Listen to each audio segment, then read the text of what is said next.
I'm glad to see the revolution is continuing. We also had a new senator from Kentucky, and we like that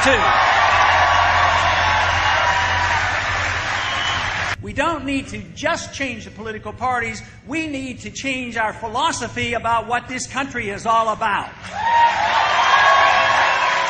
The Patriot Act, we know, has nothing to do with patriotism. They always name it opposite of what it is. The Patriot Act is literally the destruction of the Fourth Amendment. That's what it's all about.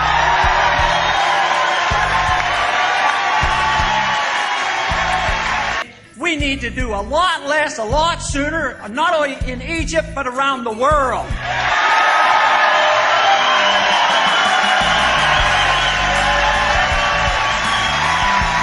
Government is crumbling and the people are upset, not only with their government, but they're upset with us for propping up that puppet dictator for all those years. It used to be that conservatives were against foreign aid. I'm still against foreign aid for everybody.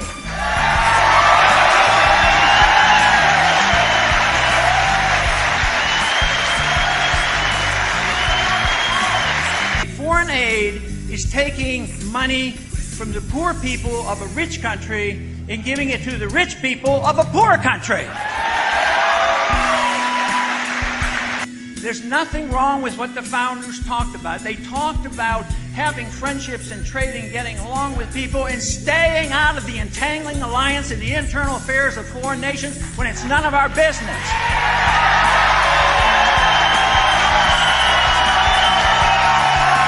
The people don't like us propping up their dictators no more than we would like it if a foreign country came in here and propped up a dictator in our country.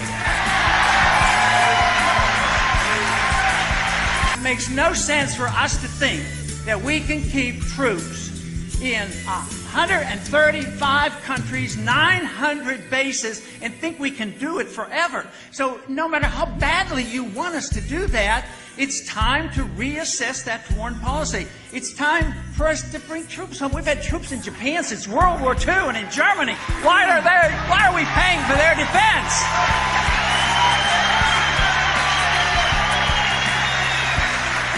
Unfortunately, even in spite of the improvement in the Congress right now, we don't have the votes, which is tragic. It's going to continue, and we're going to continue to bail out. We're going to continue to spend the money. Nobody wants to cut. I'm sure that half the people in this room won't cut one penny out of the military. And the military is not equated to defense. Defense spending is one thing. Military spending is what Eisenhower called the military-industrial complex, and we have to go after that.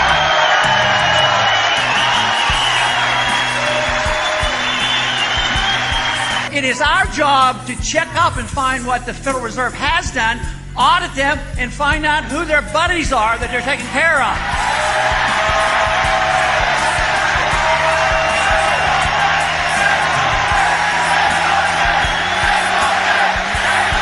The Federal Reserve creates money out of thin air. They can loan to banks, central banks of the world, to other governments and international financial institutions, and we're not even allowed to know. But the Federal Reserve will end itself because they will destroy the dollar. Since the Fed came into existence since 1913, they've eliminated 98% of the value of the 1913 dollar, and it's continuing erosion. But Congress has a responsibility to protect the value of the currency, and that means that we have the moral and the legal authority to put checks on the Federal Reserve system. You know, there's been a lot of talk about bipartisanship after the election. We need bipartisanship. It's the bipartisanship of the welfare system, the warfare system, the monetary system, the challenge to our civil liberties. It all goes through with support from both parties. What I would like to see is take those big government conservatives who love to spend money and never cut their efforts, and get the big government liberals where they want to spend and never want to cut, and let them get together and let's have a little bit of bipartisanship and cut both. There's been talk lately about American exceptionalism. Man, we like to talk about that. I think we certainly live in an exceptional country. We have been blessed. It's been the greatest country, most freedom, most prosperity. My concern is I'm afraid we're losing it. I'm afraid we've given up on our devotion to liberty. That's where our problem is. But, you know, where I think we go astray on this exceptionalism, there's some people, and sometimes they're referred to as neoconservatives, and where they believe that we have this moral responsibility to use force to go around the world and say, you will do it our way or else. Well, force doesn't work. It never works.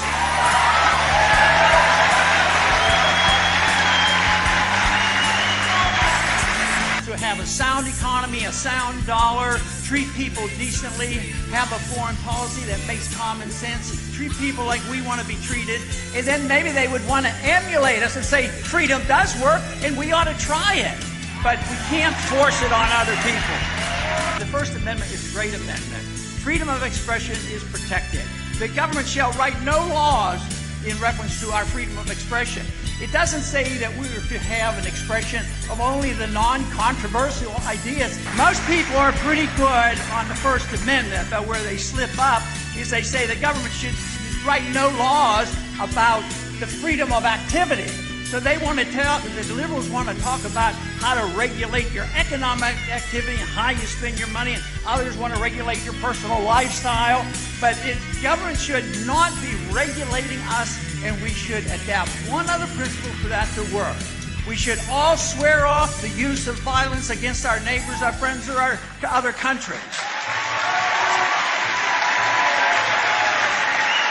The purpose of all political activity, from my viewpoint, is to promote liberty.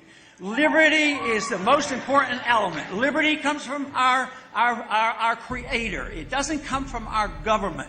If we have a free society, we can go about our business and do our very best, work toward virtuous things and work toward excellence.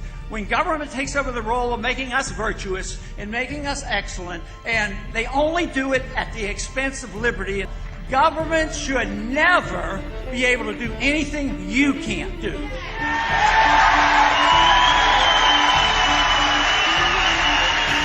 They can't deliver on the goods, just as the Soviets couldn't deliver the goods and maintain their empire. We will have those same problems domestically. We face serious economic problems as this dollar crisis evolves. The exciting things that are happening today and gets me energized is coming to events like this and meeting with the young people and going to the campuses and finding out what Young Americans for Liberty have done.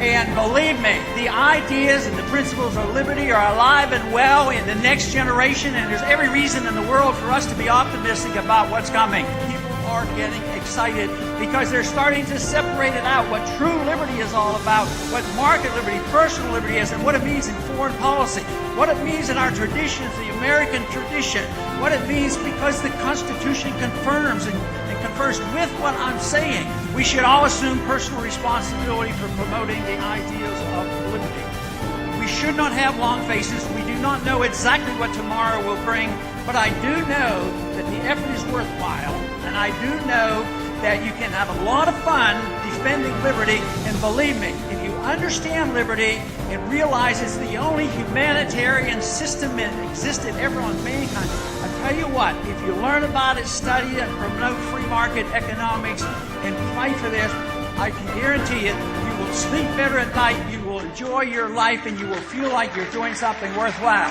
Defend liberty!